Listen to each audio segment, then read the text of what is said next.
Okay, so I just got my new insoles. These are the Walk Hero. Take a look at these. I'll put a link in the description.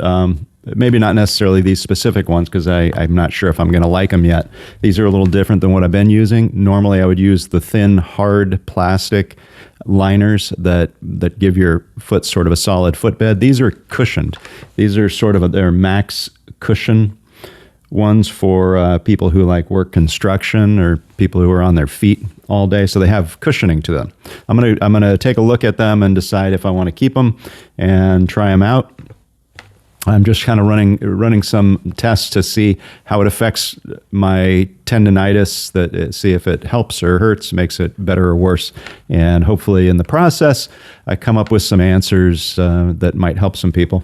So, but I'll put a link in the description. And if you go, I was actually impressed. I normally just order the insoles on Amazon, and they're usually about $15.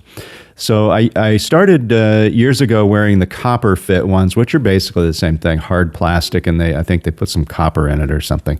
But they're similar to those super feet, just hard plastic. But the super feet are like $50, $60, which I can't figure out. It's plastic, contoured to keep your arch up, I guess. And these ones are like 15. So I think I paid 16 because I ordered a size larger and they're slightly more expensive. But if you go to the link and then go to the place where it says visit the Walk Hero Comfort and Support Store, it's just under the description when you click the link.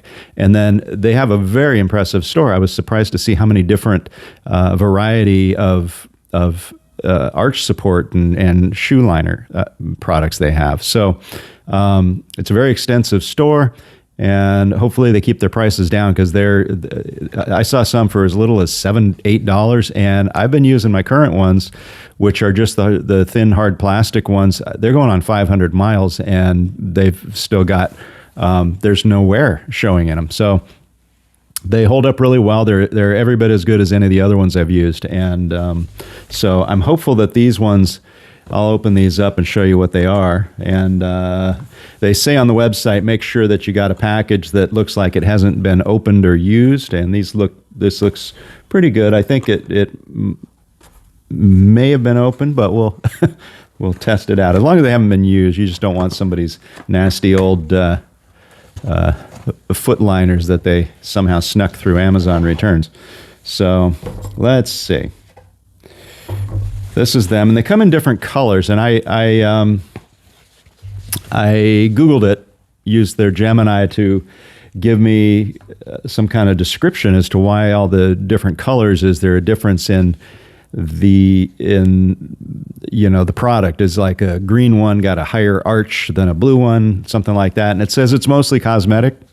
And so on most of their lines, it's a cosmetic different. It's just purely color. If you want purple instead of green, so they've got some different colors, gray and blue and green in various shades. But it said when you get into some of these ones where it gets into the cushioned products and some of the higher end ones where where they had they said yellow and orange.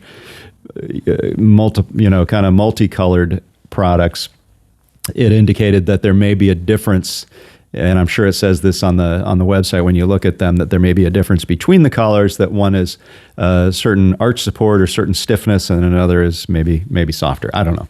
These aren't as thick as what I was expecting. So if you look at this photo on Amazon, they give you an image of what the product is. It looks like it's going to be real thick and spongy. And they're not. They're very thin. So the reason it looks thick is because that heel cup is so deep. And this is the reason I like replacing the stock liners when I buy shoes. The stock liners are nothing but a little flat, thin, almost non-existent, like paper. They're very thin and they don't cushion at all, and they don't support your heel. And when you're walking, let's say 10 to 15 miles, your heel on the stock liners is going to come down on the edge there because as you step down, your heel spreads out. Take a look at it sometime, kind of look at your heel and then push down on the floor and you'll see it spreads. And every time it spreads, it overlaps this ridge on the stock liners because there's virtually nothing there. And after about 10 to 15 miles, you're going to get these little tiny blisters, and I always get them. They're real deep way under the very last layer of skin, and they hurt. It feels like you got it's like the princess and the pea. You got a little pea sitting under the skin, and you got to take a needle and jab it in there to, sort of get rid of it. But it's the annoying little thing. They're not quite as bad as a surface blister where the entire layer of skin has come loose, but they're annoying. It just feels, you can feel it under there, and then it takes forever to grow out because it's on your feet. So the benefit of having something like this is you look at how deep that heel cup is. Your heel is not going to overlap that. And what I've done, these are a size 14 to 14 and a half. Now, I don't wear a 14 and a half. I wear a 12 and a half. And then I order a 13 shoe usually, sometimes, depends on the shoe. Like these, the Brooks Ghost Max are already a wide shoe, and they're pretty fully sized. They're true to size, but leaning towards the fuller end, like the larger. If there's a range, like if you say 12 and a half, and it's like it can either be a slightly undersized 12 and a half or a slightly oversized. The Brooks Ghost Max seem to be slightly oversized, and they're already a wide shoe. So if you have a slightly wide foot, you generally don't need to order them wide, although they do sell wide and I think extra wide. So if you have a really wide foot, you can get those in that Brooks Ghost Max, and they're very stable shoe. The base of the sole, particularly in the middle part, in this part on the Brooks Ghost Max, is very wide, and you really notice the difference if you stand in them. You notice that they are very much more stable than other shoes. So typically running shoes would be very narrow in this area to streamline them, and but the Brooks Ghost Max are designed more for walking, and so they're wider and more stable. So but the New Balance are leaning towards just exactly to size, and maybe just leaning a tiny bit smaller. So when I put on the 12 and a half, I could tell, my toes on the downhill, like when I did my hike yesterday and I was going on those downhills, my toes are going to be banging the front end, and then I'm going to have toenail problems. So when you're testing shoes, you don't want to know that they fit exactly right with just the littlest bit. 10 miles in, your feet are swollen, and now your toes are bumping the end, and now you're going on a downhill, and your toenails are jamming up against the end of the shoe, and it's going to give you problems. If you're wearing boots and that happens, then you end up with black toenails and they fall off, and then they take a year to grow back in. I've had that happen before, which is why I stopped wearing boots. So now, if they're kind of exactly to size, I get the 13 and a half, or the 13. I get the half size larger. And what I'm going to need to do is I'm going to need to cut these to fit the shoe. And often what you'll have is if I was to get the 13 insole, you see how straight these are? They're just straight, but the stock liner may be, leaning inward a little bit. The New Balance shoes fit my feet. So do the Brooks. They fit my feet pretty much exactly, and my feet tend to curve, have sort of an inward curve on the inside of my foot. Some people have, you've seen them where they have just like a perfectly straight foot. It's like this. It just goes straight out. The toes stick straight up. Other people, it sort of fans out like that.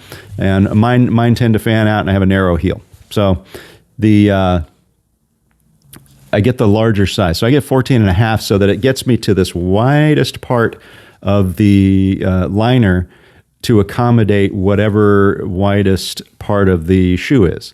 And so it gives me a little more material to work with, and I don't mind having a larger heel cup. And you'll see if you get them that much larger, these are a full size larger than the shoes that I've got, you'll see that heel cup, you kind of have to force it into place, but it spreads the heel part of the shoe out, and your heel will sit really nicely in there. I just don't get blisters. I went 15 miles yesterday, and with the 1,000-foot elevation gain and decline, no blisters, no hot spots, nothing, because I use those hard plastic liners, the Walk Hero liners, and I bought them a size larger, and I cut them to give me enough room in the shoe. So I'm going to do the same with these things, but these are also hard plastic. This is hard plastic here. So you get all this arch support. So if you have like Achilles tendonitis or plantar fasciitis, the fasciitis is, I don't have it, but as I understand, it's where there's a tendon that runs along, a tendon and a muscle, I guess, that runs along the bottom of the foot from the heel up to the ball of the foot. And it sounds like it's similar to the tendonitis, where you'll get pain where it either in the ball of the foot and it maybe causes, I know some people talk about it feeling like there's a pebble or something in there, and they use a roller or like a ball to roll their foot on to kind of work it out a little bit. But it's this muscle and tendon that goes from the heel to the ball of the foot, and it seems like if you get a proper arch support where your foot is not having to work so hard. What I was focusing on yesterday during my 15-mile walk is I was really trying to feel, are my feet working right now? Or am I totally relaxed and just sort of walking along without using any of my toe strength? You know, sometimes you have to sort of keep when you really dig in and you're putting all that pressure on your toes, on the ball of your foot to push off, it causes strain on this part of the tendon. So you're pushing off of the ball or the toes. If you don't have the proper shoes, like a zero balance shoe, you're going to have to push off a lot harder on that, and I think it's going to cause problems right here. And similarly, if you don't have enough arch support, you're going to be using much more of this part of the muscle on your foot to push off. Think about a rock climber. Think about your feet as being like a rock climber's hands. Think of all the muscles in their hands that they're using to grip, and in the forearms.